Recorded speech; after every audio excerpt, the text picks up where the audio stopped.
guys, so this is my attempt to, well, I don't even know how to put it, spark some sense into a lot of people. I got a little list here. Most of it doing with that whole 2012 crap. Well, it's not necessarily crap, but see, the first thing is 2012 and the end of the world.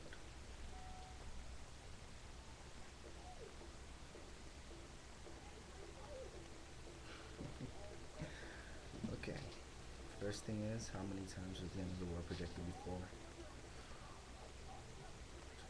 2006, 2000, 2008. Yeah, a lot of times. So, will it happen? Duh, it will, but will it happen now? Nah, don't think so. Well, let me see. Whatever. Alright, sorry. A lot of gibberish. The first thing I want to talk about is Nostradamus with the whole 2012 connection thing. And this is a guy that basically, um, big philosopher, astrologer, whatever you want to call him, and he predicted a lot of stuff. Starting with, well, he predicted the rise of Napoleon and the whole 9/11 deal, Hitler, and so on and so forth. Well, if you just look him up, Nostradamus, how the hell you spell his name, and you'll see that he has a lot of accurate stuff out there. The second thing, this I'm all going to discuss in different videos, separate topics. I'll do the whole research thing on it for you, and I'll tell you what I get. So just give me your comments and what you guys think. The second thing is Project Bluebeam. Okay, Project Bluebeam is supposed to be this big global project to make people believe God is real or some stuff. So basically, they have a whole bunch of thousands of satellites in the sky, whatever, to make a 3D graphical projection of Jesus and Muhammad and whatever other gods people believe in, and somehow, some way, smelt them all together and make the NWO New World Order. I'm not saying it's bullshit. It could be possible. I mean, you don't know what technology could do nowadays. Project Bluebeam. I only learned about it recently, and it's like really, really would make a really good movie. A lot of people said that, but it could be real. I mean, because if you think about it, if people are dumb enough to believe, oh my God, that big projection in the sky looks like Jesus, and he's coming down from heaven, and he's talking to us, then yeah, you can make a whole new world order with that. I mean, I'm thinking probably one out of 100,000 people has more common sense to say, let me look outside the box, you know? Another thing we have, and I saw this video on YouTube as a matter of fact, of there's a teacher who explained basically the probability about global warming and what's the better chance to take.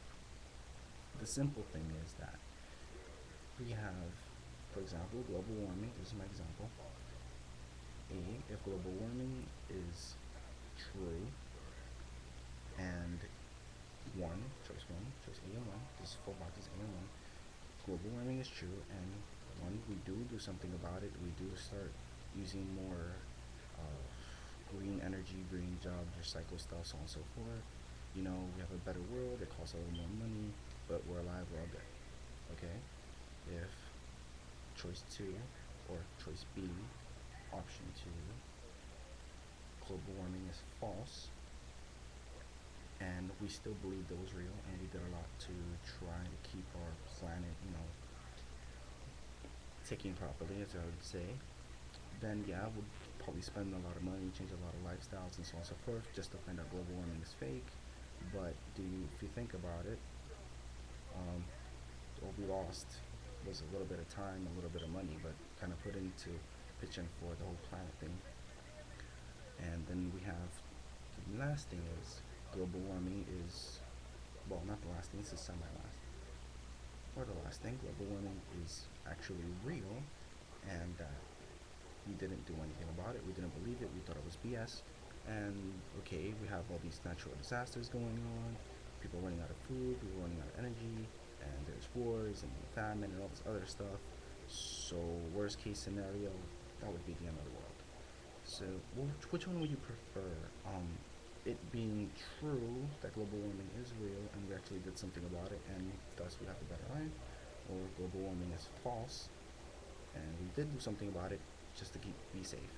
And our next thing is global warming is not real and we didn't do anything about it, everybody's happy. Or global warming is real, but we didn't do anything about it, and we're screwed. I'd rather do something about it, even with it being false, because then, better safe than sorry, as we say. Now the next thing, Project HAARP, HARP. Yeah, that's supposed to be a weather machine or something. I don't know. Gotta do some more research on it. Basically, it could hurricanes, earthquakes, and a bunch of other stuff.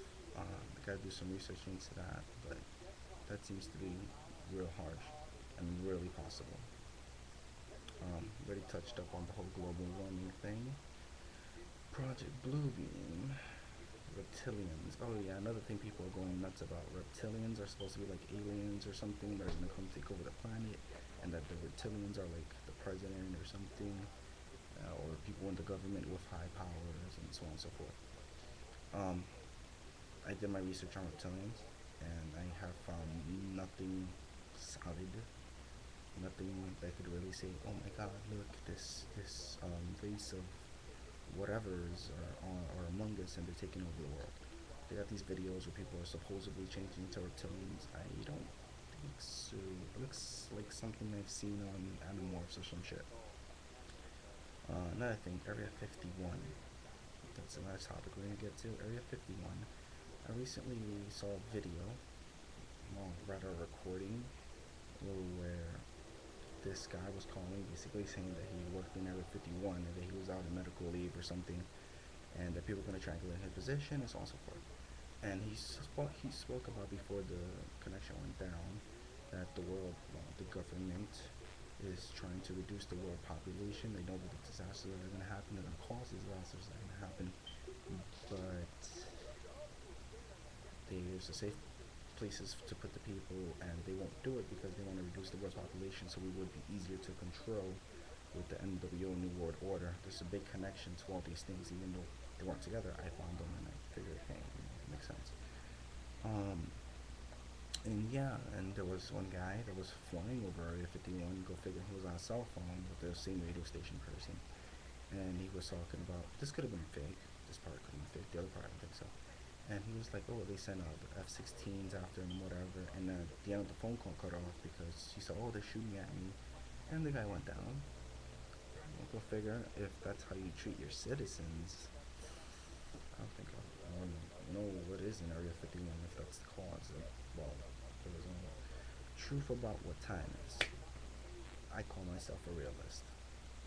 As in, I see things for what it is. I see things out of the box. Okay? So I wouldn't believe a book. Let's put it like that.